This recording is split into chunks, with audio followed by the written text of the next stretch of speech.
Halo Malaysia, selamat pagi, salam sejahtera Malaysia. Malaysia kita punya, cintai Malaysiaku, kita jaga kita. Sebelum kita mulakan berita hangat pada hari ini, untuk anda yang baru pertama kali, silalah untuk sudi tekan butang subscribe, like dan share. Sila juga tinggalkan komen anda kerana setiap komen anda amatlah dihargai.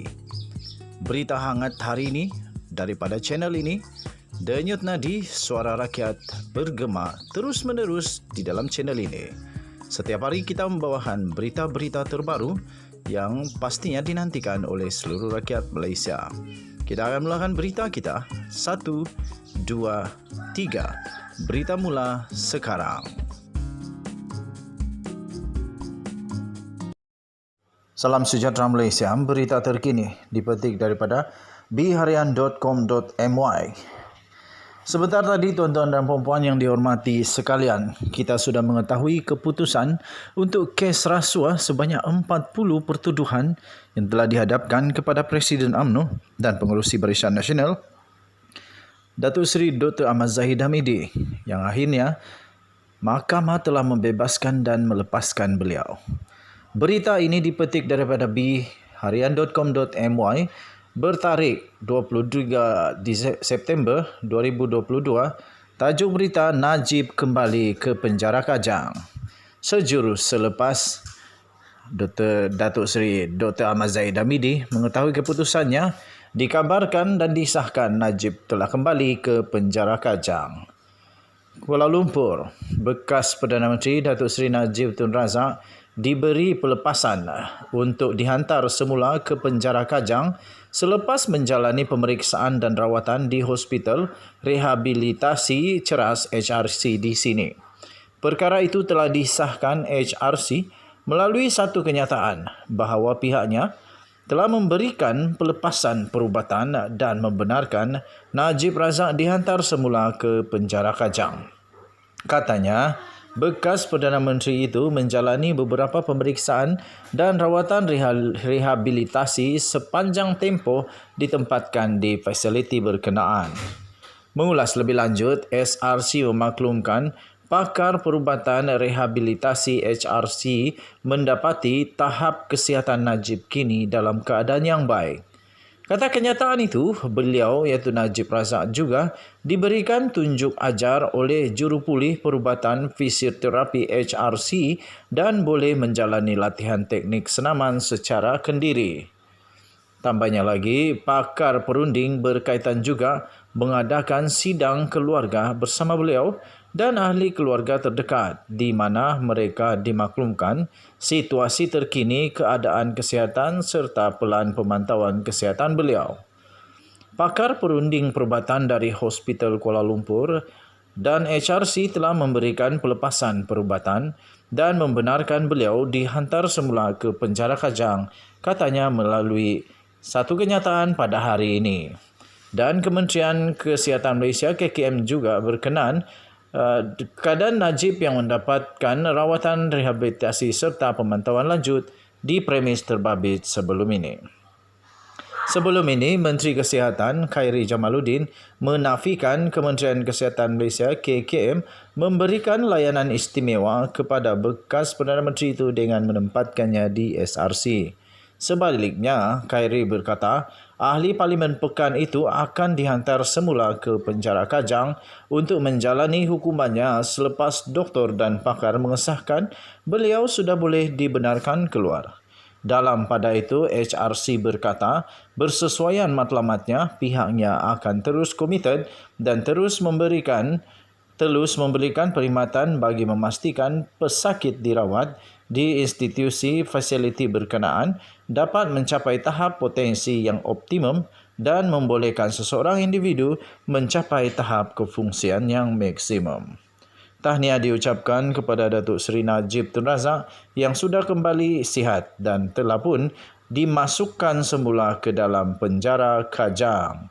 Marilah kita bersama-sama berharap semoga Najib Razak terus sihat dan dapat menghabiskan masanya untuk berada di penjara Kajang seperti banduan-banduan yang lain juga.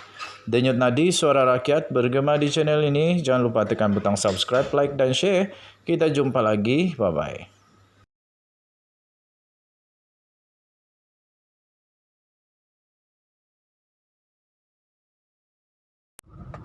Salam sejahtera Malaysia. Tuan-tuan dan puan-puan dihormati sekalian, terbukti Badan Kehakiman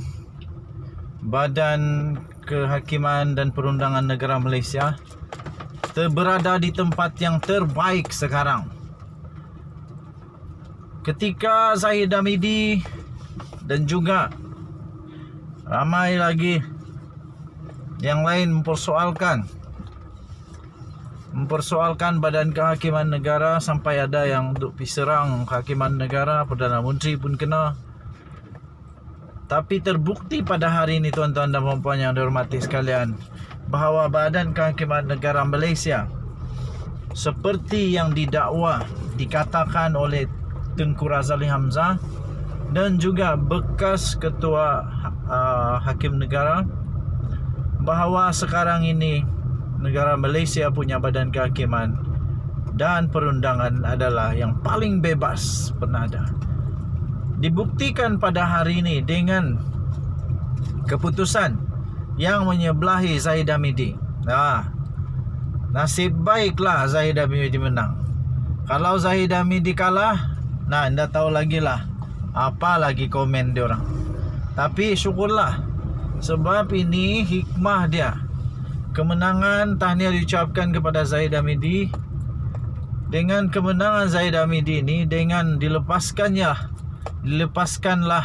Zahid Hamidi, maka terbuktilah bahawa segala tomahan ramai orang salah. Jadi kali ini Zahid pun betul-betul sedarlah. Zahid pun sedar dan Zahid pun pasti perlu untuk mengakui bahawa Badan Kehakiman Negara Malaysia betul-betul bebas. Badan Kehakiman Negara Malaysia tidak dikontrol oleh mana-mana kuasa politik atau kuasa orang dan sebagainya.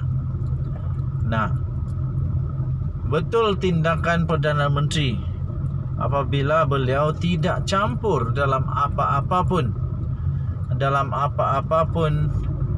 kes mahkamah, perundangan dan apa sajalah. Apabila hari ini dibuktikan tanpa sebarang campur tangan, tanpa sebarang gangguan, tanpa sembarang apapun yang dilakukan, kalau keadilan muncul, tetap kebenaran akan menang. Hari ini kebenaran, Zahid Hamidi menang. Tahniah. Dan nasihat pula kepada semua penyokong yang tak menyokong Zahid Hamidi. Kamu terimalah kenyataan bahawa Zahid Hamidi menang dengan kebenaran. Saya fikir hakim yang arif lagi bijaksana telah membuat keputusan terbaik. Jadi kamu pun janganlah meroyan pula. Jangan pula kamu ikut teladan orang-orang yang tak puas hati dengan mahkamah. Tenang-tenang saja. Kita patut ucap tahniah kepada Zahid Hamidi. Walaupun begitu, tuan-tuan dan puan-puan, ada satu lagi kes Zahid Hamidi. Yang ini 40 pertuduhan. Ada satu lagi kes Zahid Hamidi yang masih berjalan sekarang ini. Yang ini lebih besar, 47 pertuduhan, yaitu rasuah, pengupahan wang haram dan sebagainya dengan Yayasan Akal Budi. Yang ini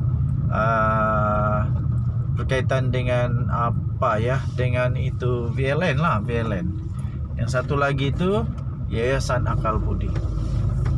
Yayasan Akal Budi, hakim dia lain, bukan hakim yang ini, tetapi ada satu lagi hakim, yaitu Colin Lawrence Sekora. Okey, jadi kita nantikan bersama-sama apa keputusannya pula lepas ini. Harapan lepas ini jangan pula marah-marah kalau Zahid kalah. Sudah terbukti bahawa Hakim Perundangan Negara Malaysia bebas. Jadi selepas ini kalau kalah, jangan komplain pula, jangan serang hakim pula, jangan kata hakim tak betul pula. Sudah dibuktikan pun. Denyut nadi suara rakyat terus bergema di channel ini. Kita jumpa lagi.